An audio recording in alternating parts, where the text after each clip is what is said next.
6월 26일 보건복지부 청문회에서 의료현안 협의체 회의 참석자였던 박형욱 대한의학회 부회장의 작심 발언이 있었습니다. 실제로 의료현안 협의체 회의에서 의대생 증원 관련하여 어떤 식으로 논의가 진행되었는지 직접 같이 보시죠. 네. 현재 정부에서 느끼기에는 의료가 통일된 소통의 창구도 없고 통일된 안도 없다는 것이 현재 문제 해결의 발목을 잡고 있다고 생각하시는 것 같습니다. 맞습니까? 예, 통일 안은 사실 나와 있죠. 여러 번 제시가 되었습니다.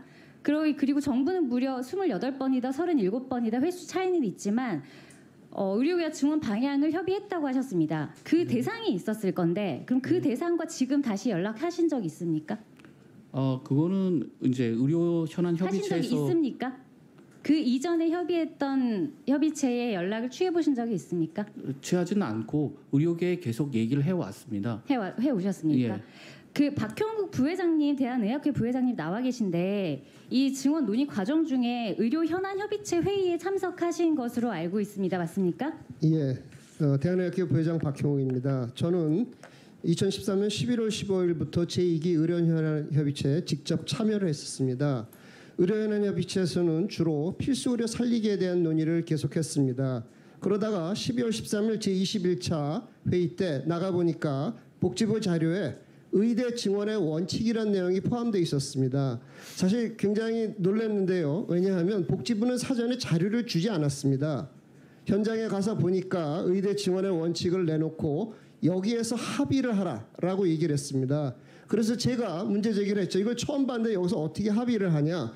우리도 의대 증원의 원칙에 관해서 얘기를 할 테니까 다음 주에 얘기를 하자. 그래서 다행히 당시 공무원들께서 그걸 받아들여 주셨습니다. 그래서 제가 그 의대 증원의 원칙과 관련돼서 5가지를 그 실무진에게 이제 그쪽에 복지부에 전화라고 이제 그 사전 준비를 하라고 그랬는데 첫 번째가 국민의료비, 두 번째가 의료 접근도, 세 번째가 의사 인력의 지역적 밀도, 네 번째가 의료 생산성, 다섯 번째가 의료 수가 이런 원칙을 가지고 논의해야 된다라고 제안했었습니다.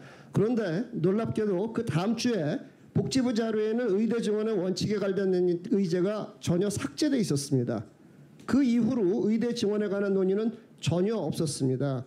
오전에 박민수 차관께서 의협은 의사가 부족하지 않다는 입장이었기 때문에 더 이상 논의의 진전이 어려웠다라고 마치 그 다음에 대화가 안 된 것이 의료계의 책임인 것처럼 말씀하셨는데 제가 지금 말씀드린 내용은 증거로서 다 찾을 수 있는 내용들입니다.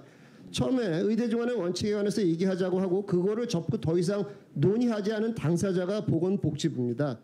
더 나아가서 윤석열 대통령께서는 4월 1일 날 정부는 의료계와 32차례 의사증원 방안에 대해 협의했다. 이렇게 대국민 담화에서 말씀하셨습니다.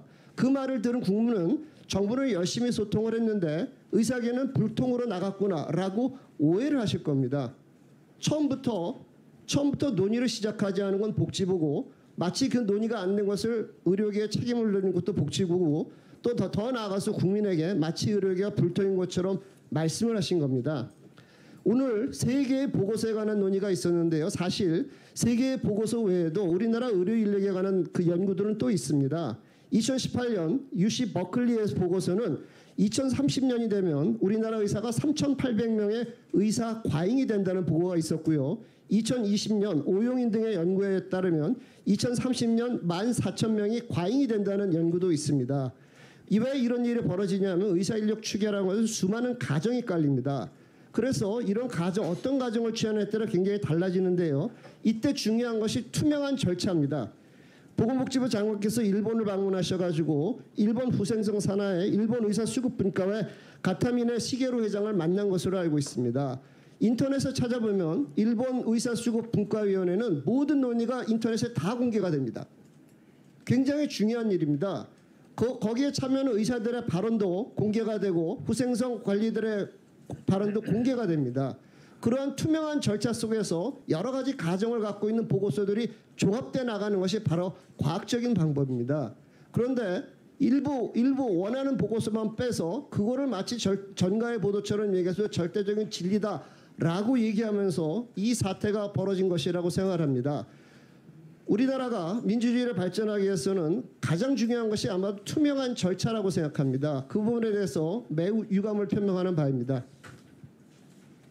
박형욱 부회장의 증언에 따르면 보건복지부는 12월 13일 갑자기 딱 한 번 의대 증원 방안에 대해 합의하라고 말한 다음, 그리고 그 이후에는 의협 측과 의대생 증원 방안에 대해 논의한 적이 없지만 2월 6일 2,000명 발표 시에도 그렇고 4월 1일 대통령 대국민 담화 시에도 의료계와 32차례 논의를 했다고 이야기한 것입니다.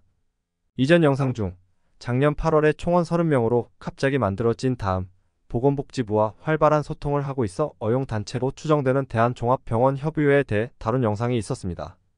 12월 5일 대한종합병원협의회와 간담회를 가진 이후 12월 13일 의협이 포함된 의료현안 협의체에서는 더 이상 의대생 증원 방안에 대해서 논의를 하지 않았습니다.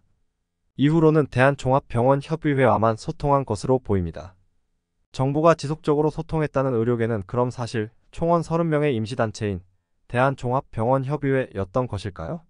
더 많은 사람들이 영상을 볼 수 있도록 좋아요와 구독 부탁드립니다. 여러분의 소중한 클릭 한 번이 저희에게 큰 힘이 됩니다. 댓글로 궁금한 점이나 추가로 알고 싶은 내용을 남겨주시면 다음 영상에서 꼭 다루도록 하겠습니다. 감사합니다.